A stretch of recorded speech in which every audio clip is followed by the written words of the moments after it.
না দেখুন, আমি প্রথমেই বলেছিলাম যে স্কোপ অত্যন্ত লিমিটেড, আর বিশেষ করে 17 তারিখের নির্দেশের পরে সেই স্কোপ আরো ক্ষীণতর হয়েছে। এই সহজ সত্যটা যত তাড়াতাড়ি বুঝবেন ততই মঙ্গল। এই যে নতুন করে পরীক্ষা সিলেকশন প্রসিডিওর যে শুরু হবে, তাতে কোথাও গিয়ে 2016 সালে যারা চাকরি করছিলেন তারা অগ্রাধিকার পাবেন নম্বরের দিক থেকে, এরকম একটা গুঞ্জন আছে, কি বলবেন? এই বাঁশ, এই দড়ি, এই ভালো করে সর্ষের তেল মাখানো যে বাঁশ, দড়ি আর ল্যাম্পপোস্ট আর গাছ, তার সদ্ব্যবহার করবে। মানে কমপ্লিট সাদা খাতা, মানে অমুক দালালের, অমুক দালাল, অমুক মন্ত্রী, অমুক নেতা। ওই 4D মানে হচ্ছে অমুক দালাল, 8A মানে হচ্ছে অমুক দালাল। একেবারে পরীক্ষা শুরুর আগে থেকে বাজারে দালাল ছেড়ে দেয়, দিয়ে তারপরে টাকা তোলে। এই যে West Bengal board of primary education, এর অফিসিয়াল মেল আইডি থেকে মেল গেছে। West Bengal board of primary education নিজে বলছে আমরা সাইবার হ্যাকিং হয়ে গেছে বলে ওই প্যানেল পাবলিশ হওয়ার পরে আমরা থানায় অভিযোগ করেছি, আমরা অভিযোগ দায়ের করেছি। সেই অভিযোগের তদন্ত কি হলো? কি মমতা বন্দ্যোপাধ্যায় 2020 সালের প্রাথমিকের নিয়োগ কি হলো? 5টা প্রশ্ন করবো, হাঁটু কাঁপবে। এত করাপ্ট পলিটিশিয়ান ভারতবর্ষের ইতিহাসে কোনোদিনও আসে। আমরা বলছি 26 পর্যন্ত তো ওনার টার্ম, 26 পর্যন্ত ওনাকে টার্ম পূরণ করতে হবে, ছাড়বো না। যদি ডিএপিতে কোনো সমস্যা হয় তাহলে কি করবে? অবভিয়াসলি দেখুন, একটা পক্ষ যারা র্যাঙ্ক জাম্প করেছিল তারা যেমন মিসলেনিয়াস অ্যাপ্লিকেশন করেছে, আর একটি পক্ষ যারা নিজেদের বলছে যে তাদের ওএমআর শিটের প্রাপ্ত মার্কস এবং এসএসসি সার্ভারের প্রাপ্ত মার্কসের পার্থক্য রয়েছে, কিন্তু তারা ব্ল্যাঙ্ক ওএমআর না, অর্থাৎ সাদা খাতার মাস্টার না, কিন্তু 2কে বাড়িয়ে 42 বা 43 বা এরকম করা হয়েছে, নাম্বার বাড়ানো হয়েছে।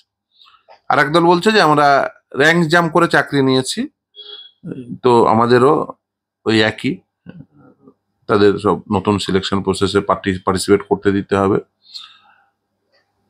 তাদের যেমন দ্বিতীয় পক্ষটা বলছে যে তাদের বেতন দিতে হবে। তারা লিখছে যে তারা স্কুলে যাচ্ছে, তাদের অ্যাপ্লিকেশনে লেখা আছে তারা স্কুলে যাচ্ছে কিন্তু বেতন পাচ্ছে না। আমি তো সত্যি সত্যি এটা অবাক হয়ে যাচ্ছি, এরা স্কুলে যাচ্ছে কি করে? এদের স্কুলে যাওয়ার অথরিটি বা কে দিয়েছে? স্কুলে মানে স্কুল অথরিটি বা অ্যালাউ করছেন কেন? ফলে পুরোটাই যে আসলে এই সমস্ত কিছু ধামাচাপা দিয়ে পুরোটাই ভাবছেন যে আদালতের রায়কে কোনোভাবে যদি বাইপাস করা যায়, না, যা সম্ভব না। দেখছেন একটার পর একটা মিসলেনিয়াস অ্যাপ্লিকেশন বাতিল হচ্ছে, তার আগেও বাতিল হয়েছে, শুক্রবারের আগেও বাতিল হয়েছে। দেখুন, এই ছেলেমেয়েরা যত তাড়াতাড়ি বুঝতে পারবেন যে যা হয়েছে এরপরে আর সম্ভব না, এটা অল্টার্ড হওয়া প্রায় অসম্ভব, তাই তারা যত তাড়াতাড়ি সহজ সত্যটা বুঝতে পারবেন এবং বিশেষ করে যারা পরীক্ষায় অংশগ্রহণ করতে পারবেন তারা প্রস্তুতি নিয়ে পরীক্ষায় অংশগ্রহণ করুন। আমার দৃঢ় বিশ্বাস যারা মেধাবী তারা আবার নতুন করে নিয়োগ পাবেন। কিন্তু স্যার আমি একটা প্রশ্ন করব যে রিভিউ পিটিশনের যে জায়গা, যে প্রতিশ্রুতি বারংবার রাজ্য সরকারের তরফ থেকে এসেছে এবং স্বয়ং মুখ্যমন্ত্রীর কাছ থেকে এসেছে, সেই রিভিউ পিটিশনের আর কোনো কি আশা বেঁচে থাকলো? কারণ যদিও থাকে, সেই সময় কি আর হাতে আছে? কারণ 26 তারিখ থেকে আগামী 13ই জুলাই অবধি সুপ্রিম কোর্টে সামার ভ্যাকেশন, কি বলবেন? না দেখুন, আমি প্রথমেই বলেছিলাম যে স্কোপ অত্যন্ত লিমিটেড, আর বিশেষ করে 17 তারিখের নির্দেশের পরে সেই স্কোপ আরো ক্ষীণতর হয়েছে। তার কারণ খুব পরিষ্কার, যে স্কুল সার্ভিস কমিশন, বোর্ড এবং সরকারের উপস্থিতিতে বোর্ডের করা অ্যাপ্লিকেশনে তারা প্রত্যেকে বলছে যে 31শে মের মধ্যে তারা বিজ্ঞপ্তি দেবে, 31শে ডিসেম্বরের মধ্যে নিয়োগ প্রক্রিয়া কমপ্লিট করবে। এইটা বলার পরে এবং সেই নির্দেশকে মান্যতা দিয়ে কিছু ছেলে মেয়ে যারা শিক্ষক শিক্ষিকা রয়েছেন তারা স্কুলে যাচ্ছেন, মাইনে নিচ্ছেন, তারপরে বলবেন ওই নির্দেশ ভুল, ওই নির্দেশের পুনর্বিবেচনা প্রয়োজন। ওই নির্দেশের কি এরর রয়েছে বলুন? যে পুনর্বিবেচনা করার জন্য তো কিছু ইয়ার্ডস্টিক রয়েছে আমাদের আইনি পরিভাষায়, সেই ইয়ার্ডস্টিক গুলোকে স্যাটিসফাই করতে হয়। এখানে কি স্যাটিসফাই করবেন বলুন তো, যে পুনর্বিবেচনার জন্য এটা গ্রহণযোগ্য হওয়া উচিত বলে? আদালত তো নিজের স্যাটিসফাই হবে, তবে তো রিভিউটা অ্যাডমিট করবেন। ফলে এক্ষেত্রে একেবারে সম্ভাবনা নেই। আবার দেখবেন এরপরে কিউরেটিভ পিটিশনের গল্প দেবে, এ গল্পই দেওয়া হবে। কিন্তু স্যার আপনি যেরকমটা বললেন যে 17ই এপ্রিলের অর্ডারে স্পষ্ট করে বলা আছে, শুধু তাই নয়, যে বলা আছে যে সেটা যদি না করা হয়, সেই সংক্রান্ত এফিডেভিট যদি জমা না করা হয়, তাহলে সেই নির্দেশনামাটি ভ্যাকেট হয়ে যাবে বা কস্ট ইম্পোজ করা বা হবে। নয়, একসঙ্গেই, মানে দুটোই হবে আর কি, সেটা বলা আছে। এখন সেটা আদালত ঠিক করবেন কি করবেন। তাহলে তো শিক্ষক 31শে মের মধ্যে বিজ্ঞপ্তি দিতে হবে, 31শে ডিসেম্বরের মধ্যে নিয়োগ প্রক্রিয়া সম্পূর্ণ করতে হবে। তার কারণ এই নির্দেশটি কেন পেলেন, সেই নির্দেশটি পাওয়ার মূল কারণ ছিল যে স্কুলে ছাত্রছাত্রীরা তারা বঞ্চিত হবেন। যদি এত পরিমাণ শিক্ষক শিক্ষিকা একসঙ্গে তাদের স্কুল থেকে চলে যান, তাহলে এই রাজ্যে ছাত্রছাত্রীরা তারা অ্যাফেক্টেড হবেন। ফলে ছাত্রছাত্রীদের সুবিধার্থে এই 31শে ডিসেম্বর পর্যন্ত এদের কন্টিনিউ করতে দেওয়া হয়েছে, শিক্ষার স্বার্থে কন্টিনিউ করতে দেওয়া হয়েছে।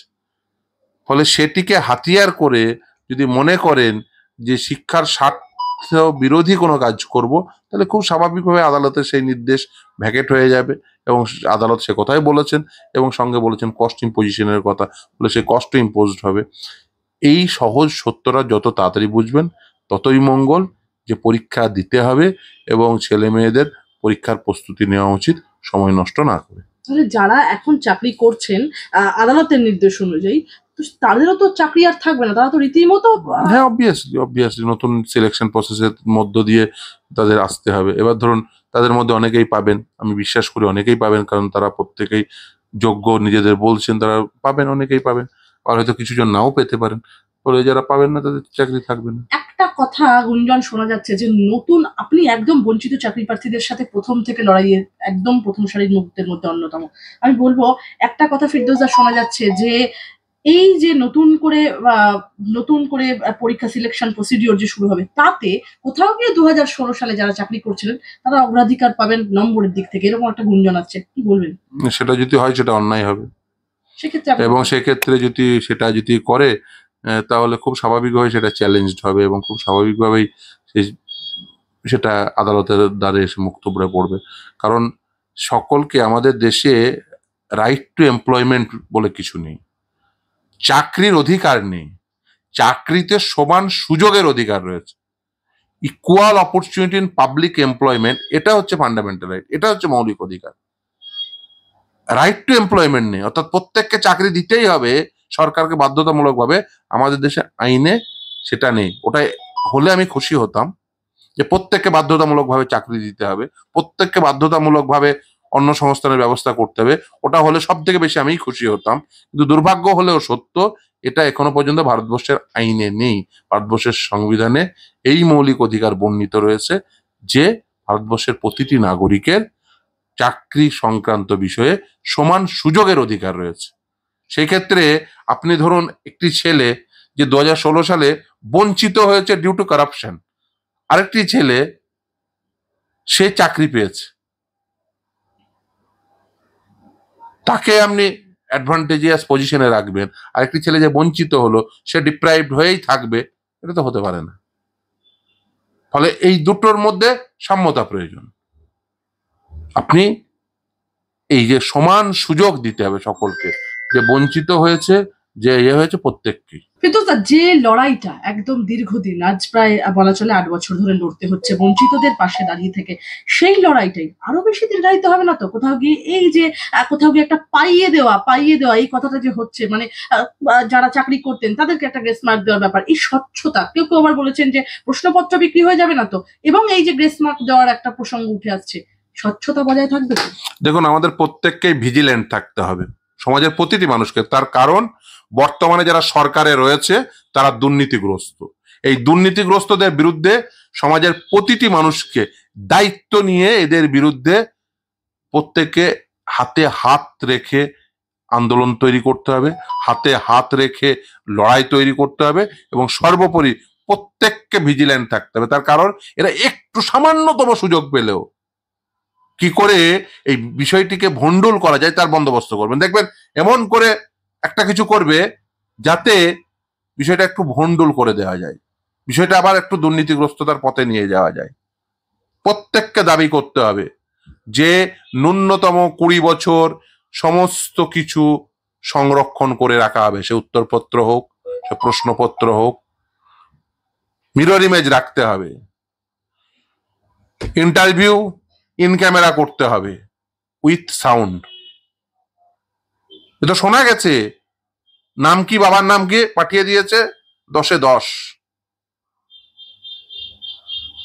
আর যাদেরকে জিজ্ঞাসা করেছে, যারা প্রকৃত উত্তর দিয়েছে, যারা সত্যি সত্যি ইন্টারভিউ ফেস করে, যারা অত্যন্ত ভালো মার্কস পাওয়ার কথা ছিল, যাদের একাডেমিক কোয়ালিফিকেশন অত্যন্ত ভালো, প্রফেশনাল কোয়ালিফিকেশন অত্যন্ত ভালো, তাদের ইন্টারভিউ কম মার্কস দেওয়া হয়েছে।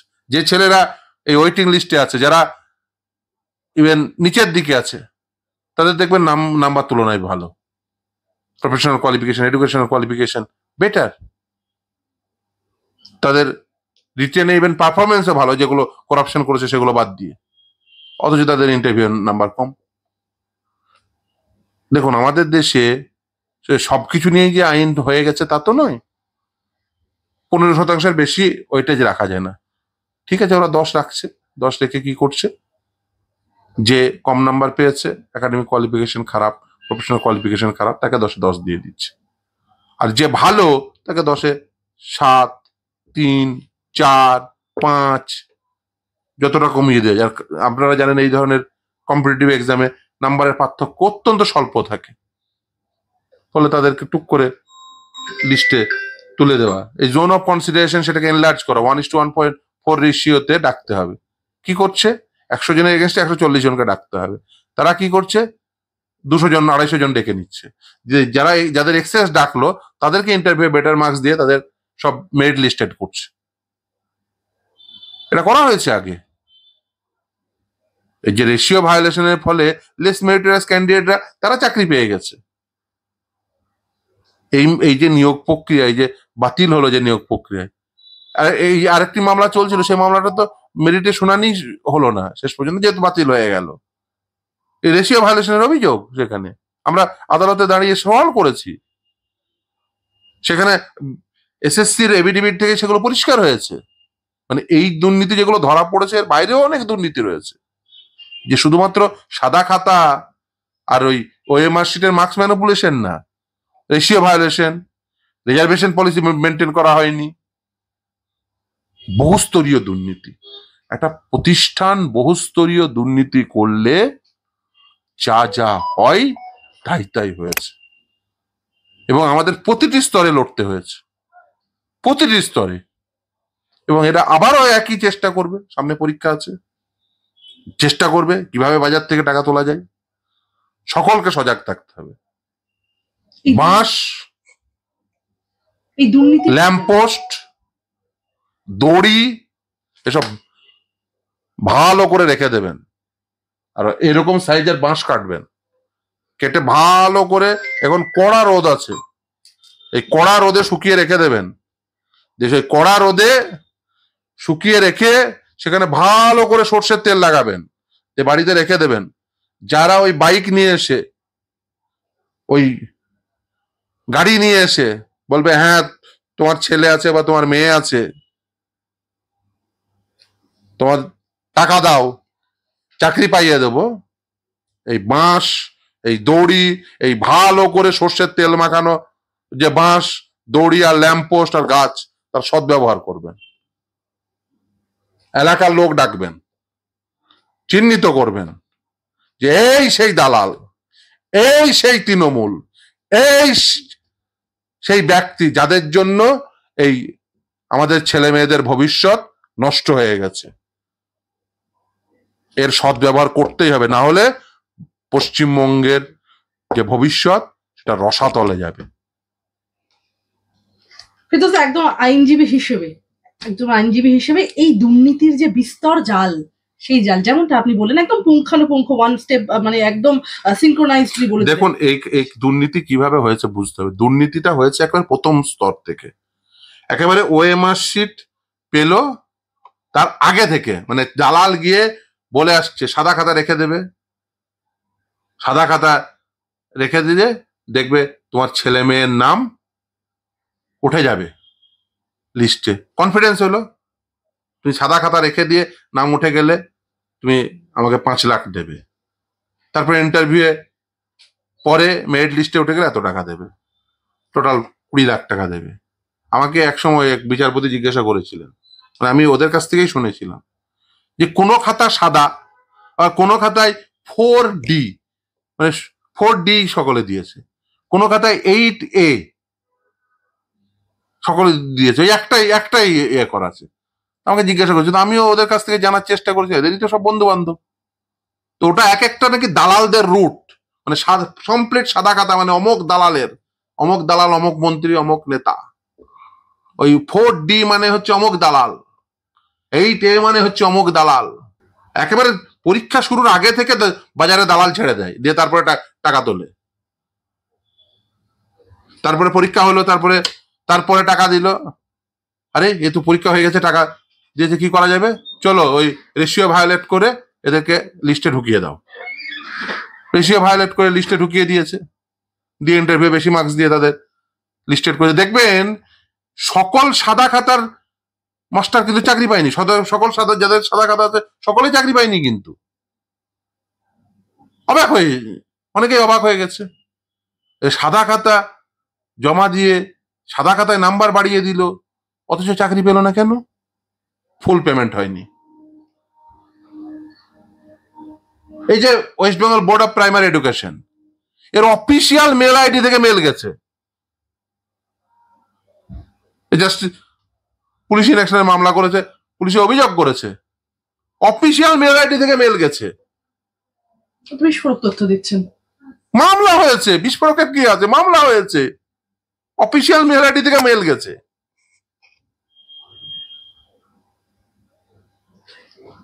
অ্যাপয়েন্টমেন্ট দেওয়া হচ্ছে, কার কনফিডেন্স হবে না বলুন তো? টাকা দিয়েছে, দালালকে টাকা দিয়েছে, নিয়ে এসে সেই অফিসে নিয়ে সেখানকার অফিসের স্টাফেদের সঙ্গে কথা বলে নিয়ে বাড়ি গেছে। সেইটা নিয়ে পুলিশে অভিযোগ দায়ের করেছে, পুলিশ চুপচাপ বসে আছে, পুলিশ। আপনি ওটা ছেড়ে দিন, মমতা ব্যানার্জিকে বলুন না, কালকে সাংবাদিক সম্মেলন করবে। 2020 সালে আদালতে এসে ডিভিশন বেঞ্চের, মানে দুজন বিচারপতির সামনে West Bengal board of primary education বলেছিল, আদালতের রেকর্ডে আছে, সাইবার হ্যাকিং হয়েছে।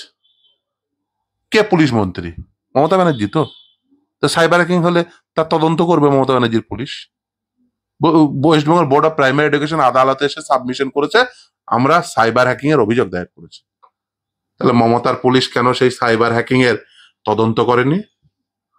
পেয়ে গেছে নাকি? হ্যাঁ, 2020 সালের প্রাথমিকের নিয়োগ প্রক্রিয়ায় West Bengal board of primary education নিজে বলছে আমরা সাইবার হ্যাকিং হয়ে গেছে বলে, ওই প্যানেল পাবলিশ হওয়ার পরে আমরা থানায় অভিযোগ করেছি, আমরা অভিযোগ দায়ের করেছি। সেই অভিযোগের তদন্ত কি হলো? কি মমতা বন্দ্যোপাধ্যায় 2020 সালের প্রাথমিকের নিয়োগ কি হলো? এটা মমতা ব্যানার্জি। সব গল্প শোনানো হয়, আসলে প্যানেল পাবলিশ হলে তো ধরা পড়ে যাবে। একটা গল্প রচনা করে কোর্টকে বলে দাও। এরা ভাবে না মিথ্যা কথা বলার পরে ওটা রেকর্ডে থাকে আদালতে। আমরা এখন দেখাই, এই দেখো এই বলেছিল, সেই অভিযোগ পত্রের কপি চেয়েছি, এখনো পর্যন্ত দেখাতে পারিনি। কি মমতা ব্যানার্জি কবে দেখাবে? ওকে বলেন না সাংবাদিক সম্মেলন করে একবার এসে বসুক না, হাঁটু কাঁপবে ওর। 5টা প্রশ্ন করবো, ওর হাঁটু কাঁপবে। এই দুর্নীতি করেছে মমতা ব্যানার্জি, পয়সা নিয়েছে মমতা ব্যানার্জি, দুর্নীতি শিখিয়েছে মমতা ব্যানার্জি, হাতে ধরে দুর্নীতি করেছে মমতা ব্যানার্জি, সব কিছু করেছে মমতা ব্যানার্জি। আর দুর্নীতির সব থেকে বেশি বেনিফিট পেয়েছেও মমতা ব্যানার্জি। এখন ওই জন্য দেখবেন কি করে plan A B C D E ready. তো প্ল্যান A হচ্ছে লোককে বাজারে দালাল ছাড়ো দিয়ে টাকা তুলো, প্ল্যান B হচ্ছে টাকা তুলে তাদের চাকরি দাও, প্ল্যান C হচ্ছে আরো টাকা তুলো, যখন যা পারবে টাকা তোলো, প্ল্যান D হচ্ছে ধরা পড়ে গেলে মিথ্যা কথা বলো, প্ল্যান হচ্ছে, ধরা পড়ে বাতিল হয়ে গেলে আবার টাকা তুলবো।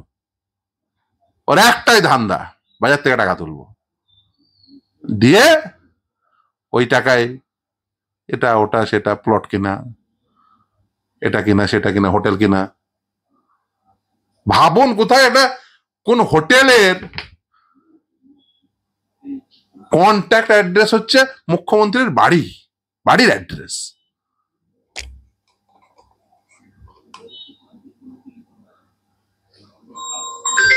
দু সালে মমতা ব্যানার্জি ক্ষমতায় আসার আগে মমতা ব্যানার্জির পরিবারের সকলের সম্পদের পরিমাণ কত, আর আজকে 2025 সালে পরিবারের হাতে সম্পদ কত? ওই কালীঘাটে 3টে রাস্তা, ওই 3টে রাস্তার উপরে এত সম্পদ কি করে? কত বড় লাট সাহেব, কত বড় ব্যবসায়ী,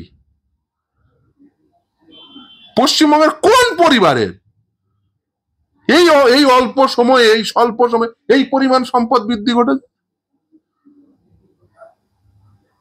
কোথা থেকে পেয়েছে? টপ টু বটম করাপ্ট ভদ্র মহিলা। এত করাপ্ট পলিটিশিয়ান ভারতবর্ষের ইতিহাসে কোনোদিনও আসেনি। লোকে ভেবেছিল যে লড়াই করে এসছে, অনেকেই সম্মান করত, এ তো অস্বীকার করা যাবে না। মানুষ তো অনেক পাওয়ার আশায় মানুষ ভোট দিয়েছিল। মানুষ ভেবেছিল যে ভোট দিই, একেবারে সমাজের একেবারে প্রান্তিক স্তর থেকে উঠে যাওয়া একটা ভদ্র মহিলা সমাজের অন্তত প্রান্তিক শ্রেণীর মানুষদের কথা ভাববে, এ তো অস্বীকার করা যাবে না। মানুষ তো ভোট দিয়েছে, তারপরে কি করেছে? যে মানুষ ওকে ভোট দিয়েছে সেই মানুষের সাথে আগে বিশ্বাসঘাতকতা করেছে। আপনারা যখন এই কথা বলছেন যে যারা ভোট দিল তাদের সাথে বিশ্বাসঘাতকতা হয়েছে, অন্যদিকে রাজ্যের শাসক দল তৃণমূল কংগ্রেস তারা বলছেন এই একাধিক দুর্নীতি, রেশন দুর্নীতি, শিক্ষা দুর্নীতি, এর মাঝেও তারা বলছেন সামনে আসন্ন যে নির্বাচন, সেই নির্বাচনে তারা যে পাবলিক ম্যান্ডেট পাবেন তা রীতিমতো ছাপিয়ে যাবে 16 এবং 21-এর যে ম্যান্ডেট পেয়েছেন তাকে। কি বলবেন? সহমত? জনগণের উপর বিশ্বাস থাকলে জনগণকে তার ম্যান্ডেট দিতে দিন। গুন্ডাদের দিয়ে ম্যান্ডেট আনাচ্ছেন কেন? গুন্ডাদের দিয়ে ম্যান্ডেট না আনালে জনগণকে দিয়ে যদি ম্যান্ডেট, সত্যি সত্যি জনগণ যদি ম্যান্ডেট দেন, তাহলে বুঝতে পারবেন জনগণ কি চাইছে। অপেক্ষা করুন না, 26 তো বেশি দূরে নয়। আমরা বলছি 26 পর্যন্ত তো ওনার টার্ম, 26 পর্যন্ত ওনাকে টার্ম পূরণ করতে হবে, ছাড়বো না। 26 পর্যন্ত ওনাকে টার্ম পূরণ করাবো। ওনাকে 31শে ডিসেম্বরের মধ্যে নিয়োগ কমপ্লিট করাবো। করবেন না মানে যাবেন কোথায়? আমরা ছাড়বো না। ওই 31শে ডিসেম্বরের মধ্যে টার্ম পূরণ করাতে, ওই নিয়োগ সম্পন্ন করতে হবে। ভাতা দিতে হবে সকলকে, একজন যোগ্য, হয় সকলকে না হলে বাতিল, হয় সকলকে দিতে হবে না হলে ভাতা বাতিল করতে হবে। দিতে হলে অ্যাডমিট কার্ড, প্রত্যেক অ্যাডমিট কার্ড ধারীকে দিতে হবে, আর না হলে বাতিল করতে। ও নিজের যার কাছ থেকে পয়সা নিয়েছেন তাকে দেবেন, ও ধান্দা চলবে না। ওরই তো আত্মীয়া কি বৃষ্টি মুখার্জি, ওই মাসিরটা নিয়ে এসে মমতা ব্যানার্জি ধরুন না। কবে ধরবেন? সাংবাদিক সম্মেলনে বলুন আপনার কে হয়, একটু আস্তে করে বলে দিন। অঙ্কিতা অধিকারীর চাকরি কি করে দিয়েছেন বলে দিন না। হ্যাঁ, বাবাকে ঢুকিয়ে, তার বাবাকে ঢুকিয়ে, দলে ঢুকিয়ে। কে বলেছিল? আপনি কিচ্ছু জানেন না, না? সব আপনি জানেন, কারণ সব আপনিই করেছেন। তবে ওনাকে ডিএও দিয়ে দেওয়া করাবো, ডিএ দিতে হবে। আমরা একদম প্রতিটি ঘন্টা, মিনিট, সেকেন্ড হিসাব করে করে, একদম 6 সপ্তাহ হয়ে যাবে, একদম ঘন্টা মিনিট হিসাব করে করে আমরা নিয়ে নেব। ডিএ দিতে হবে, ভাতা দিতে হবে, চাকরি দিতে হবে, ওনাকে দিয়েই করাবো। জনগণ তো ম্যান্ডেট দিয়েছে, ও চালাতে পারবো না আমি পদত্যাগ করে দেবো, ওসব চলবে না। আমি কি ম্যাজিশিয়ান? ও তখন তো ম্যাজিশিয়ান হয়ে যাচ্ছে। হ্যাঁ, টলিউড নায়ক নায়িকাদের কাছে ম্যাজিশিয়ান তুমি। হ্যাঁ, যা চাইবে দিয়ে একেবারে উড়াচ্ছ, জনগণের টাকা, ট্যাক্সের টাকা এইভাবে উড়াচ্ছ। এত এন্টারটেন হওয়ার কি প্রয়োজন ছিল? এই রেড রোডে বসে আছে মহারানী, আরে লোককে দেখতে চাই পুজো প্যান্ডেলে পুজো, না দেব দেবীকে ওনাকে দর্শন দিয়ে দিতে হবে। উনি বসে থাকবেন, সব দেব দেবী ওনার সামনে দিয়ে যাবে, আর সঙ্গে টলিউডের নায়ক নায়িকাদের নাচ করতে করতে যেতে হবে। জনগণের ট্যাক্সের টাকায় এসব হবে, জনগণের ট্যাক্সের টাকায় মন্দির তৈরি হবে, আর বলবেন যে দিয়ে দেওয়ার পয়সা নেই। জনগণের ট্যাক্সের টাকায় মেলা হবে, খেলা হবে, বড় বড় ওনার পোস্টার হবে। এখন আর সততার প্রতীক তলায় লেখে না। যদি দিয়ে পেতে কোনো সমস্যা হয় তাহলে কি করবে? যা করার যা করার, আদালত তো অবমাননা করলে আদালত অবমাননার মামলা হবে, আর আদালত অবমাননা করলে যে আধিকারিক রেসপন্সিবল থাকবে তিনি পার্সোনালি রেসপন্সিবল থাকবে, তার জেল জেল যাত্রা। ফিরোজা, যে আপনারা সুপ্রিম কোর্ট থেকে যে রায় নিয়ে এলেন সেই অনুযায়ী বলবো যে 25% হারে দিয়ে রাজ্য সরকারকে দিতে বলা হচ্ছে, তাতে তো প্রায় এস্টিমেটটা হচ্ছে 10,000 কোটি টাকা মতো। রাজ্য সরকার কোথাও গিয়ে পারবে এই 10,000 কোটি টাকা দিতে হবে, কোথায় পারবেন না? দিতেই হবে। পারবেন না মানে কিসের জন্য? আপনি তো ভোট চেয়েছিলেন ওই কারণে। দিতে হবে না মানে? না হলে আপনি অকশনে তুলবেন, নবান্নটা অকশনে তুলবেন, কি আছে? দিয়ে এখানে তো সুন্দর বাড়ি, এখানে তো আগে বুদ্ধদেব ভট্টাচার্য, জ্যোতি বসু সবাই বসেছে, ওখানে বসবে। এই তো বেশি দূর না, কাছেই, একদম কাছাকাছি। আমার চেম্বার থেকে খুব বেশি দূর হবে না, একদম কাছাকাছি আছে। রাইটার্স বিল্ডিং, ও গঙ্গার পশ্চিম কোল, বারাণসীর সমতল। কে বলেছিল ওকে কে জানে? ওখানে থাকতে হবে। এই এই এত সুন্দর বিল্ডিংটা নষ্ট হচ্ছে, একটা ঐতিহাসিক বিল্ডিং পড়ে পড়ে। অকশনে তুলবে, এখানে এসে বসে বসবে। আমরা ওই 2026 পর্যন্ত টার্ম পূরণ করিয়ে নেবো, তারপরে সে জনগণ বিচার করবে। আমরা না পদত্যাগ করতে দেবো, না দেশত্যাগ করতে দেবো। ছেলেমেয়েরা প্রতিদিন রাত্রিবেলায় গভীরভাবে তারা দৃষ্টি রাখে, পালিয়ে যাবে না তো আবার। এই যে অবস্থা, তো পালিয়ে যেতে পারে। কালীঘাট অঞ্চলের লোকজন একদম একেবারে রাত্রিবেলায় দরজা জানলা খুলে খুলে দেখে, পালিয়ে যাচ্ছে না তো।